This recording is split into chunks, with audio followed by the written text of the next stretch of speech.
ओम मनोजवं मारुततुल्यवेगं जितेन्द्रियं बोधिमतां वरिष्ठं वातात्मजं वानरयूथमुख्यं श्रीरामदूतं शरणं प्रपद्ये। नमस्कार, स्वागत है आपका आचार्य वाणी में। मैं आचार्य डॉक्टर विक्रमादित्य आपके साथ हूँ। ये चैनल आपका अपना चैनल है और हम आपके लिए समय समय पर अलग अलग प्रकार के वीडियोज़ उपस्थित करते रहते हैं।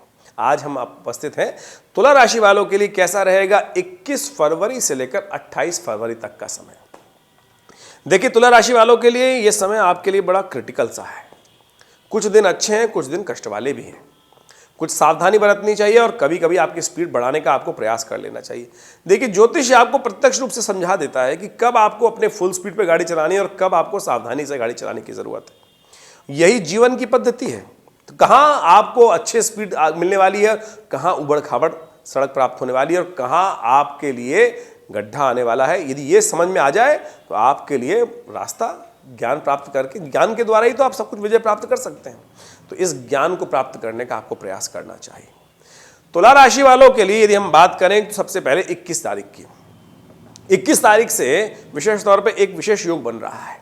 मंगलवार का दिन है, लेकिन फागुन शुक्ल पक्ष का आरंभ हो रहा है उस दिन से। उस दिन फिलारा दूज है।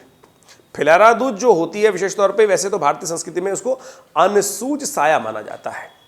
अनसूज साया विशेष तौर पे कई लाभ देने के योग बनाता है। कोई भी ऐसे अनसूज यानी कोई भी शुभ कार्य आरंभ करने के लिए कोई पंचांग देखने की आवश्यकता नहीं है। लेकिन ये समस्या ये है कि इस बार जो फिलारा दूज है, द्वितीया जो है वो क्षय हो गई है और पहले दिन ही द्वितीया जब क्षय हो जाती है, प्रतिपदा के साथ साथ द्वितीया आ गई और पहले पक्ष का पहला दिन और उसमें तिथि का क्षय होना शुभ नहीं माना जाता। तो सार्वभौमिक तौर पर पूरे विश्व के दृष्टिकोण से, ग्रहों के दृष्टिकोण से यदि समझें तो ये समय ठीक नहीं रहेगा। द्वंद्वात्मक स्थिति बन सकती है, शेयर मार्केट के लिए स्थिति खराब हो सकती है और विशेष तौर पर समझें कि ये कुछ परिवर्तन का स्थिति दिखाई दे रहा है ग्रहों का योगायोग। ऐसे में परस्पर विरोधी ग्रहों का योग भी बन रहा है, जो हमने कई वीडियोस के माध्यम से आपको समझाने का प्रयास किया। चाहे वो हम बात करें बृहस्पति शुक्र की और शनि और सूर्य की, जिस प्रकार का परस्पर विरोध स्वभाव के ग्रह जो एक साथ एक एक भाव में चल रहे हैं, वो किसी प्रकार से भी शुभ नहीं है। आप विश्व में उसका प्रभाव देख ही रहे हैं। हमने कई बार आपको समझाया, पहले भी वीडियोस के माध्यम से समझाया है कि युद्ध की स्थिति बनती है, द्वंद्वात्मक स्थिति बनती है, द्वेष की स्थिति बनती है। दो भाग जो विशेष तौर पे वर्ग हैं आपस में मनमुटाव उत्पन्न करते हैं। तो आप देख ही रहे हैं कि पॉलिटिकल राजनेता किस प्रकार का माहौल इस देश में बना ही रहे हैं और पूरे विश्व में इसी प्रकार का योग बना हुआ है। चाहे वो हर क्षेत्र के हिसाब से बात करें, देश में बात करें, पाकिस्तान में बात करें, अमेरिका में बात करें, तो ये ओवरऑल ग्रहों का योग ही है जो आपके मन में मित्रता और आपके मन में वैमनस्य का भाव उत्पन्न करता है। तो हमें समझना चाहिए तुला राशि वालों आपके लिए कैसी स्थिति रहेगी। तो सबसे पहली तिथि की बात करें तो वो स्थिति दिखाई देती है 21 तारीख। 21 तारीख को चंद्रमा जो है वो किस राशि में? कुंभ राशि में है।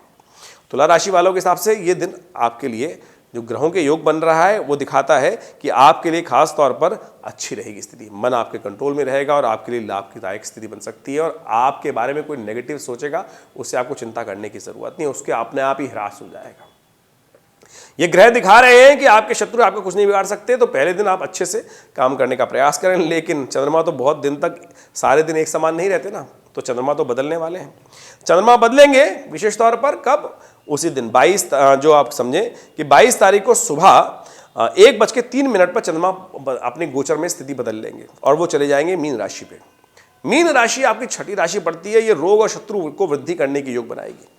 तो ऐसे में थोड़ा सावधान रहते हुए काम करने का प्रयास करना चाहिए आपको 22, 23 और की विशेष तिथियों पर। ऐसे में भगवान शिव का स्तवन करें, भगवान शिव के मंदिर में जाकर उन्हें बिल्वपत्र का अर्पण करना आपके लिए बहुत शुद्ध उपाय है। क्योंकि बुधवार के दिन ये ग्रहों का योगायोग बन रहा है, तो ओम नमः शिवाय का जप करते भगवान शंकर के मंदिर में जाएं और बिल्वपत्र अखंडैव बिल्वपत्रैश्च पूजये शिव शंकरम कोटि कन्या महादानम बिल्वपत्रम शिवार्पणम। ओम नमः शिवाय का जप करते हुए ये बिल्वपत्र भगवान को अर्पित करें। देखिए आपके दुष्प्रभाव, ग्रहों के दुष्प्रभाव को, और शिव का संबंध चंद्रमा के साथ बहुत बढ़िया है, तो उससे बढ़िया तो कोई उपाय हो ही नहीं सकता। तो इस बात का सावधानी रहते हुए आप इन 2 दिनों को निकालने का प्रयास करें। दूध का दान करते हैं, चावल का दान करते हैं, अनेक प्रकार के उपाय शास्त्रों में वर्णित हैं।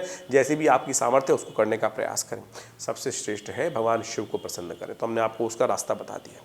तो ग्रहों के दृष्टिकोण से एक बात और समझ लें, 21 तारीख को पंचक चल रहा है, जो आरंभ हुआ था 20 तारीख को। 20 तारीख को पंचक आरंभ हुआ था, जो 21 को भी विद्यमान रहेगा, 22 को भी विद्यमान रहेगा, 23 को भी विद्यमान रहेगा। तो ऐसे में जो लोग विशेष तौर पर नया नया घर बना रहे हैं, एकत्रीकरण का कार्य कर रहे हैं, किसी प्रकार से लकड़ी का एकत्रीकरण कार्य करते हैं, छत ना डालें, इस बात का ध्यान रखते हुए काम करना चाहिए।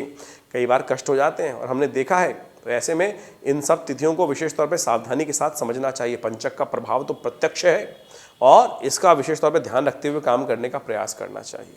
कहा जाता है कि इस स्थिति में जो भी काम करते हैं 5 बार रिपीट करने की स्थिति बन जाती है। तो छत डालने में क्या होता है कि छत बार बार न डालें, इस बात को ध्यान रखना चाहिए। कई बार कोई अशुभ घटना घट जाती है, तो ऐसे से बचते हुए काम करने का हमें प्रयास करना चाहिए। ये शास्त्रोक्त मत है, इसको समझते हुए काम करें।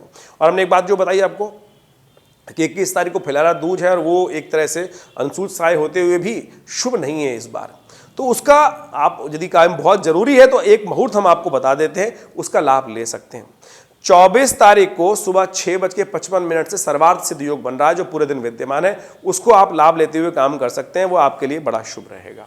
तो उसको समझते हुए काम करने का आप प्रयास करें तो उस मुहूर्त का लाभ ले सकते हैं।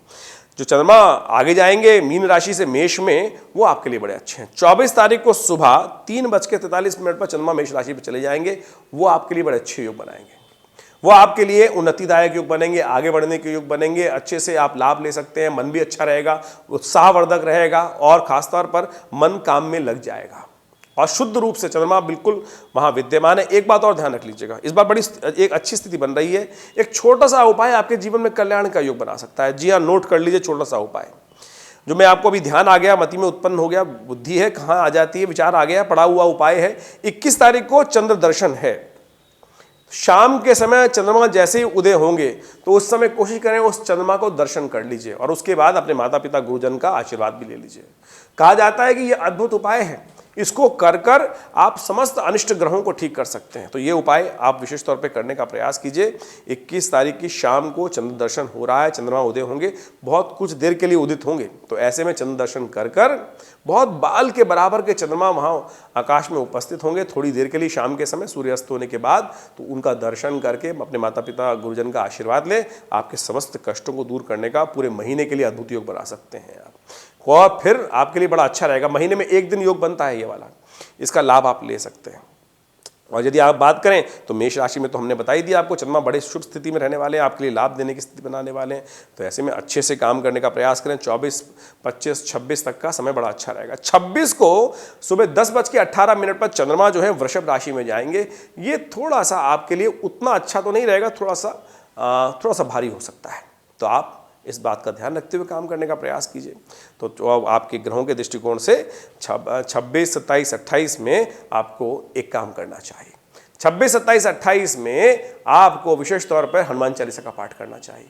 हनुमान चालीसा का पाठ करने से, क्योंकि चंद्रमा जो है वृषभ राशि में हनुमान जी के साथ मंगल ग्रह के साथ चले जाएंगे, तो ऐसे में मंगल का उपाय, हनुमान जी का उपाय बड़ा कल्याणकारी रहेगा। हनुमान जी को चूल्हा उपस्थित करें, चूल्हा चढ़ाइए, थोड़ा हाथ में सिंदूर लेकर चमेली का तेल मिलाकर जय हनुमान ज्ञान गुण सागर जय कपीस तिहुँ लोक उजागर, इस हनुमान चालीसा का पाठ करते हुए हनुमान जी को चूल्हा अर्पित करें। रोजाना थोड़ा सा इस हनुमान जी का पूजन कर लें, तो क्या करेंगे, उनका जो हनुमान जी जो हनुमान जी के भक्त हैं उनका समय भी कुछ नहीं बिगाड़ सकता। तो ये अद्भुत उपाय है, इसको करने का आपको प्रयास करना चाहिए।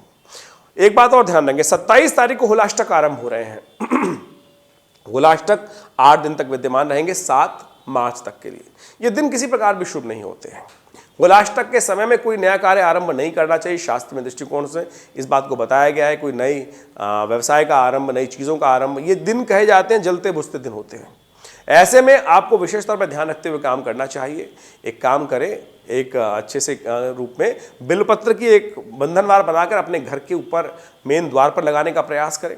ये आपके लिए नेगेटिव एनर्जी को दूर करने का काम करेगा। कलावे में 11 बिलपत्र बांधकर और उसका बंधनवार बनाकर ओम नमः शिवाय का जप करते हुए अपने घर और व्यवसाय स्थल के मुख्य दरवाजे पर लगाने का प्रयास कीजिए। आपके घर में नेगेटिव एनर्जी नहीं प्रवेश करेगी, क्योंकि होलाष्टक के दिनों में नज़र बहुत जल्दी लग जाती है। ये मौसम भी बड़े विचित्र प्रकार का होता है। ऐसे में थोड़ा सा एकाग्र चित्त भाव से व्यक्ति, किसी नज़र लगने वाला व्यक्ति होता है, यदि उसको देख ले सामने बड़े सुंदर व्यक्ति को, बड़ा सुंदर व्यक्ति है, बस समझ लीजिए नज़र लग गई।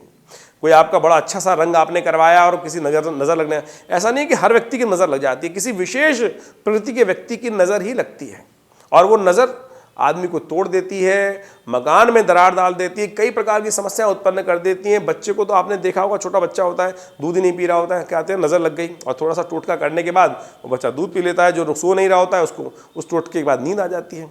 तो इसको ऐसे ही शब्दों में ना उतारेंगे, तो एक प्रत्यक्ष नज़र का एक प्रयोग भारतीय संस्कृति में बताया गया है, उसको हमें समझना चाहिए। तो उससे बचने का उपाय हमने आपको बता दिया है। एक विशेष कार्यक्रम अलग से बनाएंगे और होलाष्टक के संबंध में पूरी तरह से ज्ञानवर्धन भी देंगे और साथ में उपाय भी बताएंगे। तो इस वक्त ये उपाय कर लीजिए, ये आपके लिए कल्याणकारी रहेगा। तो इस प्रकार से आप लाभ ले सकते हैं। आपके मन में भी कोई प्रश्न चल रहा है तो आप हमें भेज सकते हैं व्हाट्सएप के माध्यम से। जो नंबर्स आपके सामने स्क्रीन पर हैं, आपके प्रश्नों का निदान बहुत जल्दी हम देंगे इसी चैनल के माध्यम से। धन्यवाद, नमस्कार।